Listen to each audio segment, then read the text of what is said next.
নমস্কার, আপনারা দেখছেন সংবাদ বাংলা ইউটিউব চ্যানেল। আপনাদের সাথে আমি স্বাগতা। জানাবো আজকের বাছাই করা কিছু গুরুত্বপূর্ণ খবর। প্রধান সংবাদগুলি জানার আগে শুরুতেই দেখে নিন আজকের হেডলাইন।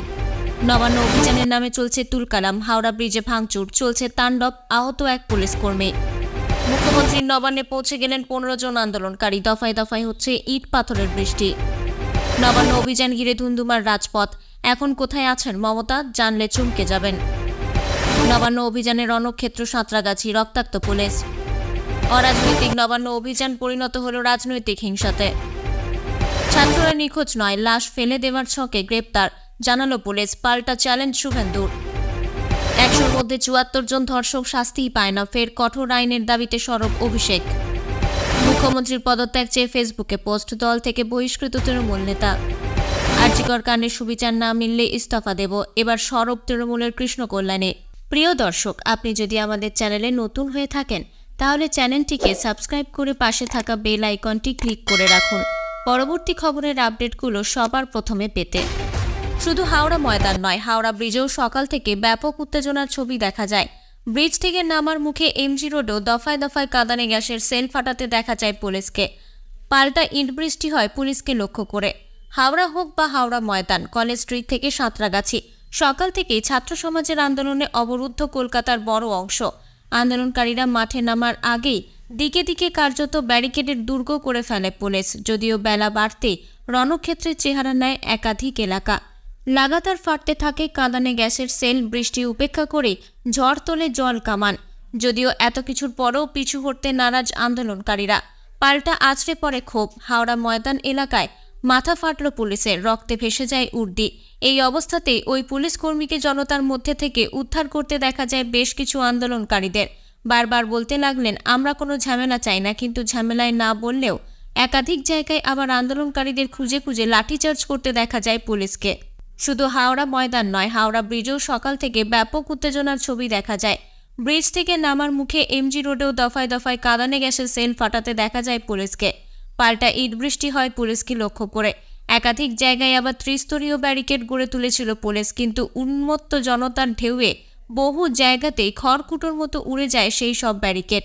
আর ঠিক তখনই ফের জলকামান নিয়ে তেড়ে আসে পুলিশ। ছত্রভঙ্গ করতে শুরু হয়ে যায় লাঠিচার্জ। পাল্টা জাতীয় পতাকা হাতে নিয়ে বুক পেতেছি গুলি কর, justice for RG Kar, we want জাস্টিসের মতো স্লোগান তুলে ধেয়ে যায় আন্দোলনকারীরা। পরিস্থিতি এমন দাঁড়ায় যে কখনো আন্দোলনকারীদের চাপে পাথর বৃষ্টির মুখে পিছু হটতে বাধ্য হয় পুলিশ। যদিও পর মুহূর্তেই আবার নতুন রণসজ্জায় এগিয়ে যায় উর্দিধারীরা। প্রিয় দর্শক, আমরা এই ভিডিওতে 2000 লাইক এবং 2000 সাবস্ক্রাইবারের টার্গেট রেখেছি। অবশ্যই ভিডিওটিতে লাইক দিয়ে এবং চ্যানেলটিকে সাবস্ক্রাইব করে টার্গেটটিকে সম্পূর্ণ করুন এবং নিয়মিত সঠিক খবর পেতে আমাদের চ্যানেলটিকে সাবস্ক্রাইব করে পাশের বেল আইকনটি অন করে রাখুন। আসছি পরবর্তী খবরে। নবান্ন অভিযান ঘিরে রীতিমতো ধুন্ধুমার পরিস্থিতি নবান্নতে। নবান্নের একেবারে সামনে চলে এলেন বিক্ষোভকারীরা। নবান্ন থেকে 10 মিনিট দূরে হঠাৎই বিক্ষোভকারীরা চলে আসেন। 15 থেকে 20 জন বিক্ষোভকারী হঠাৎই চলে আসেন নবান্ন থেকে 10 মিনিট দূরে হরদেব চ্যাটার্জি রোডের সামনে। খণ্ডযুদ্ধের পরিস্থিতি হাওড়া এবং সাঁতরাগাছিতে। খিদিরপুর মনসাতলায় পুলিশের সঙ্গে আন্দোলনকারীদের ইট ছোড়াছুড়ি। রেড রোড বন্ধ করে চলছে মিছিল। সাঁতরাগাছিতে মাথা ফাটল এক পুলিশের। আন্দোলনকারীদের বোঝানোর চেষ্টা পুলিশের। ব্যারিকেডের সামনেই বসে পড়েন আন্দোলনকারীরা। সেখানে বসেই স্লোগান দিতে শুরু করেন আন্দোলনকারীরা। অন্যদিকে কলেজ স্কোয়ার থেকে মিছিল শুরু করেছেন আন্দোলনকারীরা। হাওড়া ব্রিজে আন্দোলনকারীদের ছত্রভঙ্গ করতে জল কামান ছোড়ে পুলিশ। প্রসঙ্গত, পশ্চিমবঙ্গ ছাত্র সমাজ নামে একটি সংগঠনের আহ্বানে মঙ্গলবার নবান্ন অভিযানের ডাক। হাওড়া কলকাতার বিভিন্ন প্রান্ত থেকে মিছিলের সম্ভাবনা রয়েছে। সেই কারণে কলকাতা ও হাওড়ার বেশ কিছু রাস্তায় যান নিয়ন্ত্রণ করা হয়েছে। নেওয়া হয়েছে কঠোর বিধিনিষেধ। যেখানে রাজ্য আজ উত্তাল, সেখানে মুখ্যমন্ত্রী বর্তমানে কোথায় রয়েছেন সেই প্রশ্ন উঠছে মানুষের মনে। সূত্রের খবর, মঙ্গলবার সকাল 11টার কিছু আগে নবান্নে ঢোকেন মমতা। পশ্চিমবঙ্গ ছাত্র সমাজের ডাকে নবান্ন অভিযানের আগেই নবান্নে পৌঁছে যান মুখ্যমন্ত্রী। অন্যান্য দিনের চেয়ে কিছুটা আগেই এদিন নবান্নে পৌঁছান মমতা। কড়া নিরাপত্তার মাঝে নবান্নে ঢোকেন তিনি। পরিসংখ্যান অনুযায়ী এদিন মোট 6000 পুলিশ কর্মী শহরের রাস্তায় মোতায়েন রয়েছে। রাজপথে 26 জন ডেপুটি কমিশনার আধিকারিকও। পুলিশ আগেই জানিয়েছে যে নবান্ন অভিযানের ডাক দেওয়া হয়েছে তা বেআইনি। কোনো নির্দিষ্ট সংগঠনের তরফে এই অভিযানের ডাক দেওয়া হয়নি। পুলিশের কাছে অনুমতি চেয়ে কোনো আবেদনও জানানো হয়নি। আমরা কোনো রাজনৈতিক দলের পক্ষে নয়, বরং সত্য ও সঠিক খবরই আপনাদের কাছে পৌঁছে দিতে প্রতিশ্রুতিবদ্ধ। আমাদের লক্ষ্য নিরপেক্ষ সংবাদ প্রচার। আরজিকর কাণ্ডে ন্যায় বিচারের দাবিতে বিজেপির নবান্ন অভিযান। আর সেই নবান্ন অভিযানে রণক্ষেত্র সাঁতরাগাছি, ঝরল রক্তাক্ত পুলিশ। নবান্ন অভিযান ঘিরে তুমুল উত্তেজনা ছড়ালো সাঁতরাগাছিতে। ব্যারিকেড ভেঙে ফেলেন আন্দোলনকারীরা। জাতীয় পতাকা হাতে সাঁতরাগাছিতে দেখা যায় আন্দোলনকারীদের। সাঁতরাগাছিতে নিজে আছেন ডিজি রাজীব শর্মা। আন্দোলনকারীদের ছত্রভঙ্গ করতে পুলিশ জলকামান দাগে, তারপর মুহুর্মুহু কাঁদানে গ্যাসের শেল ফাটায়। ওদিকে আন্দোলনকারীদের দিক থেকে পুলিশকে লক্ষ্য করে ইট ছোড়া হয় বলে অভিযোগ। আন্দোলনকারীদের ছোড়া ইটে মাথা ফেটেছে একজন র্যাফ কর্মীর। তাকে হাসপাতালে নিয়ে যাওয়া হয়েছে। পাল্টা লাঠিচার্জ করে পুলিশও। জলকামান, টিয়ার গ্যাস ও পুলিশের লাঠিচার্জে ছত্রভঙ্গ হয় জমায়েত। পুলিশ একজনকে আটকও করেছে, নাম প্রদীপ ঘোড়াই, পূর্ব মেদিনীপুরের বাসিন্দা। ছাত্র সমাজের অভিযান থাকলেও তিনি ছাত্র নন বলে জানালেন। তিনি জানান, প্রাইভেট কোম্পানিতে কাজ করেন। শান্তিপূর্ণ মিছিল হচ্ছিল, কিন্তু কারা পুলিশকে লক্ষ্য করে ইট ছুড়ল চাপ বুঝতে পারেননি। ওদিকে অভিযান নিয়ে বিরোধী দলনেতা শুভেন্দু অধিকারী বলেন, ছাত্র সমাজের পাশে আছেন, অবরোধ করবেন বলেও জানান। এদিন মিছিল আটকাতে ব্যাপক আঁটোসাঁটো ব্যবস্থা করে পুলিশ। গার্ডরেল, কন্টেনার দিয়ে আটকানো হয় রাস্তায়, এমনকি গার্ডরেলের ব্যারিকেডও মাখানো হয় গ্রিজও। উত্তেজনা ছড়ায় হাওড়া সেতুতেও পুলিশের ব্যারিকেড ভাঙার চেষ্টা করেন বিক্ষোভকারীরা। ব্যারিকেডের একাংশ ভাঙতেই জলকামান চালাতে শুরু করে পুলিশ। ব্যবহার করা হয় কাঁদানে গ্যাস ও লাঠিচার্জ করে পুলিশ। পুলিশের ত্রিমুখী আক্রমণে ছত্রভঙ্গ হয়ে যায় বিক্ষোভকারীরা। কথা ছিল, রাজনীতির কোনো আঁচ লাগবে না। সম্পূর্ণ অরাজনৈতিক ব্যানারে শুধুমাত্র ছাত্রছাত্রীরা নবান্ন অভিযান করবেন মঙ্গলবার। সামনে অন্তত কোনো রাজনৈতিক দলের কোনো নেতা থাকবেন না।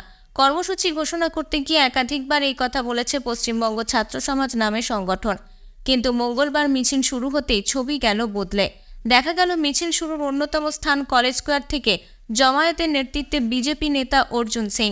অন্যদিকে বিধানসভায় এসে বিরোধী দলনেতাও হুঁশিয়ারি দিলেন, আজকের অভিযানে ছাত্রদের গায়ে হাত পড়লে তারা অবস্থানে বসবেন। অত্যাচার হলে পশ্চিমবঙ্গ স্তব্ধ করা হবে। আশ্বাস দিয়েছেন আইনি সহায়তা করা হবে প্রতিবাদকারীদের। আর এ থেকেই স্পষ্ট, এই নবান্ন অভিযানে পশ্চিমবঙ্গ ছাত্র সমাজের আড়ালে আসলেই বিজেপি। সোমবার বিকেলে কলকাতা প্রেস ক্লাবে কর্মসূচি সংক্রান্ত ঘোষণার সময় স্পষ্ট হয়ে গিয়েছিল যে পশ্চিমবঙ্গ ছাত্র সমাজের এই আন্দোলনের আড়ালে আসলে বিজেপি আরএসএস। প্রশ্নের মুখে দুই সদস্য শুভঙ্কর হালদার ও সায়ন লাহিড়ী তা প্রকাশ করেছিলেন। যদিও তারা বারবার উল্লেখ করেছিলেন মঙ্গলবারের অভিযানের সঙ্গে গেরুয়া শিবিরের কোনো যোগ নেই। কোনো রাজনৈতিক দলের নেতারা যাতে সামনে না থাকেন সেই আবেদনও জানানো হয়েছিল। আজ সকাল সকাল রাজ্যের বিরোধী দলনেতা শুভেন্দু অধিকারী সোশ্যাল মিডিয়ায় পোস্ট করে জানালেন, মাঝরাতে নিখোঁজ হয়েছেন 4 ছাত্রনেতা। নবান্ন অভিযানের আগে এক্স হ্যান্ডেলে এই অভিযোগ তোলেন শুভেন্দু অধিকারী। ওই 4 ছাত্রনেতার নাম করে সোশ্যাল মিডিয়ায় বিরোধী দলনেতা দাবি করেন, তারা স্বেচ্ছাসেবকদের খাবার বিলি করতে তারা হাওড়া স্টেশনে আসছিলেন। আচমকাই নিখোঁজ হয়ে যান, তাদের খোঁজ মিলছে না। মোবাইল ফোনেও তারা সাড়া দিচ্ছেন না। তিনি সন্দেহ প্রকাশ করেন এই 4 ছাত্রনেতাকে পুলিশ গ্রেপ্তার বা আটক করে থাকতে পারে। তখনই আবার বিরোধী দলনেতা পোস্ট করে লেখেন, এদের কিছু হয়ে গেলে মমতা বন্দ্যোপাধ্যায়ের পুলিশ দায়ী থাকবে। হাওড়ার গোলাবাড়ি থানায় বিজেপির তরফে অভিযোগও দায়ের করা হয়। এরপরই হাইকোর্টের দ্বারস্থ হয় 4 ছাত্রনেতার পরিবার। এরই মধ্যে আবার পশ্চিমবঙ্গ পুলিশ সোশ্যাল মিডিয়ায় পোস্ট করে জানায়, এই 4 জন নাকি নবান্ন অভিযানে লাশ ফেলে দেওয়ার ছকে ছিলেন, তাই গ্রেপ্তার করা হয়েছে 4 জনকেই। উল্লেখ্য, সোমবারই তৃণমূল 2টি ভিডিও প্রকাশ করে দাবি করে নবান্ন অভিযানের নামে লাশ ফেলে দেওয়ার পরিকল্পনা করা হয়েছে। পশ্চিমবঙ্গ পুলিশ তাদের বিবৃতিতে জানায়, গত রাত থেকে 4 জন পড়ুয়া নিখোঁজ। এই মর্মে এক রাজনৈতিক নেতা টুইট করে বিভ্রান্তি তৈরি করার চেষ্টা করছেন। সত্যিটা হলো, কেউ নিখোঁজ নন। ওই 4 জন আজকের নবান্ন অভিযানে ব্যাপক হিংসা ছড়ানোর পরিকল্পনা করছিলেন বলে আমাদের কাছে নির্দিষ্ট এবং অকাট্য তথ্য প্রমাণ রয়েছে। খুন এবং খুনের চেষ্টা চক্রান্ত করছিলেন ওরা। শান্তি রক্ষার স্বার্থে, সাধারণ মানুষের নিরাপত্তার স্বার্থে ওদের গ্রেপ্তার করা হয়েছে এবং ওদের পরিবারের সদস্যদের সেটা জানিয়েও দেওয়া হয়েছে। প্রত্যুত্তর দিতে দেরি করেননি বিরোধী দলনেতাও। তিনিও চ্যালেঞ্জ ছুড়ে দিয়েছেন। ছাত্রদের পরিবার মহামান্য কলকাতা হাইকোর্টের দ্বারস্থ হয়েছেন। ওখানেই দেখা হবে মমতা পুলিশ। আরজিকরের ঘটনায় উত্তাল গোটা দেশ। তরুণী চিকিৎসকের সঙ্গে ঘটে যাওয়া অপরাধের বিচার চেয়ে পথে নেমেছে আম জনতা। অথচ এই আন্দোলনের মাঝেই দেশের বিভিন্ন প্রান্তে ঘটে গিয়েছে একের পর এক নারকীয় যৌন অত্যাচারের ঘটনা। এরকমই 24টি যৌন নির্যাতনের খবরের কোলাজ করে এক্স হ্যান্ডেলে পোস্ট করলেন তৃণমূলের সর্বভারতীয় সাধারণ সম্পাদক অভিষেক বন্দ্যোপাধ্যায়। সঙ্গে লিখলেন, গোটা দেশ ধর্ষণের বিচার চেয়ে আন্দোলন করছে, অথচ এই কোলাজটি বলে দিচ্ছে এই মুহূর্তে দেশের পরিস্থিতি আসলে কীরকম। একই সঙ্গে ধর্ষণ বিরোধী কড়া আইনের দাবি জানিয়েছেন তিনি। আরজিকর হাসপাতালে তরুণী চিকিৎসকের ধর্ষণের ঘটনার পরই 7 দিনের মধ্যে দোষীদের খুঁজে বের করে এনকাউন্টারের নিদান দিয়েছেন তিনি। ধর্ষণ বিরোধী কড়া আইন আনার দাবি জানিয়েছেন, যাতে দোষীদের খুঁজে বের করে দ্রুত শাস্তি দেওয়া হয়। এরপর এক্স হ্যান্ডেলে পোস্ট করেছিলেন একই দাবি। এদিনও একই দাবি জানালেন অভিষেক। 9ই আগস্ট সামনে এসেছে আরজিকরের মর্মান্তিক ঘটনাটি। এরপর কেটে গিয়েছে 19 দিন। আন্দোলন চললেও দেশের বিভিন্ন প্রান্তে ধর্ষণের ঘটনা ঘটেই চলেছে। এ নিয়ে অভিষেক লিখেছেন, আরজিকরের ঘটনার পর থেকে 15 দিনে মহিলাদের বিরুদ্ধে ধর্ষণ এবং শারীরিক অত্যাচারের একাধিক ঘটনার খবর প্রকাশ্যে এসেছে, অথচ ধর্ষণ বিরোধী আন্দোলন চলছে। এরপরই ধর্ষণ বিরোধী কড়া আইন আনার দাবি জানিয়েছেন।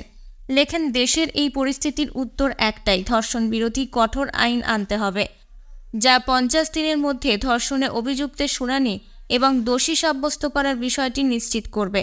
তার দেয়া পরিসংখ্যান অনুযায়ী দেশে ধর্ষণে দোষী সাব্যস্ত করার হার মাত্র 26%, অর্থাৎ 100টির মধ্যে 74 জন দোষী ধর্ষণের শাস্তিই পান না। পরিশেষে অভিষেকের দাবি, ধর্ষণের অপরাধে সুবিচার পাইয়ে দিতে হলে অবিলম্বে রাজ্য এবং কেন্দ্রীয় সরকারের কাছে আমাদের ধর্ষণ বিরোধী কঠোর আইনের দাবি জানাতে হবে, যা একটি নির্দিষ্ট সময়ের মধ্যে সুবিচার পাইয়ে দেবে। এছাড়া অন্য কোনো চেষ্টা সারবত্তাহীন প্রচেষ্টা হবে, আদতে কোনো কাজ হবে না। মুখ্যমন্ত্রী মমতা বন্দ্যোপাধ্যায়ের পদত্যাগের দাবি তুলে ফেসবুকে পোস্ট করার অভিযোগে দল থেকে বহিষ্কার হলেন কালিয়াচকের সিলামপুর 1 নম্বর অঞ্চলের তৃণমূল সভাপতি মিস্টার শেখ। পাশাপাশি তার বিরুদ্ধে দল বিরোধী কার্যকলাপের অভিযোগ উঠেছে।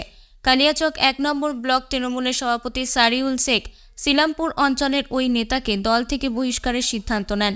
যদিও এই ঘটনাকে কেন্দ্র করে দলের মধ্যেই বিভিন্ন প্রশ্ন উঠতে শুরু করেছে। এই তৃণমূল নেতার অবশ্য দাবি, তিনি নিজে এরকম কোনো পোস্ট করেননি। আরজিকর মেডিকেলে মহিলা চিকিৎসক খুনের প্রতিবাদে উত্তাল রাজ্য রাজনীতি। প্রতিবাদ মিটিং, মিছিল, পথসভার মাধ্যমে ঘটনার তীব্র নিন্দা করা হচ্ছে এবং অপরাধীদের ফাঁসির দাবি তোলা হচ্ছে। এমনকি বিরোধীরা মুখ্যমন্ত্রীর পদত্যাগও দাবি করছে। এরই মধ্যে শাসক দলের অঞ্চল সভাপতি তার ফেসবুক অ্যাকাউন্ট থেকে মুখ্যমন্ত্রীর পদত্যাগ চেয়ে একাধিক পোস্ট করার ফলে অস্বস্তিতে পড়ে ব্লক তৃণমূল কংগ্রেস। ওই ব্যাপারে তৃণমূল নেতৃত্ব অঞ্চল সভাপতি মিস্টার শেখকে এরকম পোস্ট সম্পর্কে জিজ্ঞাসা করলে তিনি নাকি কোনো উত্তর দেননি বলে অভিযোগ। এই সমস্ত অস্বস্তিকর পোস্ট নিয়ে দল বিরোধী কার্যকলাপ রুখতে ব্লক সভাপতি সরিউল শেখ একটি সভা ডাকেন, কিন্তু সেই সভায় উপস্থিত হননি অঞ্চল সভাপতি মিস্টার শেখ। তারপরেই তাকে দল থেকে বহিষ্কারের সিদ্ধান্ত নেওয়া হয়। আরজিকর কাণ্ডে উত্তাল বাংলা, সকলের একটাই দাবি, সুবিচার। এবার সুবিচার না পেলে বিধায়ক পদ থেকে ইস্তফা দেওয়ার কথা ঘোষণা করলেন কৃষ্ণ কল্যাণী। পাশাপাশি সোশ্যাল মিডিয়ায় নিশানা করলেন বিরোধীদের। আরজিকরের তরুণী চিকিৎসককে হত্যা ও খুনের ঘটনায় সরব সব মহল। রহস্যভেদের তদন্ত চালাচ্ছে সিবিআই। তবে কেন্দ্রীয় তদন্তকারী সংস্থা তদন্তভার হাতে নেওয়ার পর 2 সপ্তাহ পেরিয়ে গেলেও এখনও গ্রেপ্তার করা হয়নি কাউকে। ফলে এখনও পর্যন্ত নারকীয় হত্যাকাণ্ডে গ্রেপ্তার একজনই। এই পরিস্থিতিতে এবার সুবিচারের দাবিতে সোশ্যাল মিডিয়ায় সরব হলেন রায়গঞ্জের বিধায়ক কৃষ্ণ কল্যাণী। লিখলেন, আরজিকর ইস্যুতে বিচার যদি না হয়, আমি দায়িত্ব নিয়ে বলছি ইস্তফা দেব। এর পাশাপাশি সুবিচারের নামে অশান্তি পাকানোর চেষ্টা করার অভিযোগও তিনি তুললেন বিরোধীদের বিরুদ্ধে। প্রসঙ্গত, এর আগে আরজিকর কাণ্ডের প্রতিবাদে নিজের মতো করে সরব হয়েছিলেন তৃণমূল নেতা শান্তনু সেন। আরজিকর হাসপাতালে দাঁড়িয়ে দোষীদের শাস্তির দাবি জানান তিনি। প্রাক্তন অধ্যক্ষ সন্দীপ ঘোষের বিরুদ্ধেও সরব হয়েছিলেন। তৃণমূল নেতা সুখেন্দু শেখর রায়ও এই ঘটনায় সরব হয়েছিলেন। কলকাতা পুলিশকে নিশানা করে সোশ্যাল মিডিয়ায় পোস্ট করেছিলেন তিনি, যার জেরে পুলিশি জটেও জড়াতে হয় তাকে। এটাই ছিল আজকের প্রধান সংবাদ। আজকের মতো এখানেই শেষ করছি। এতক্ষণ আপনারা দেখছিলেন সংবাদ বাংলা চ্যানেল। ধন্যবাদ।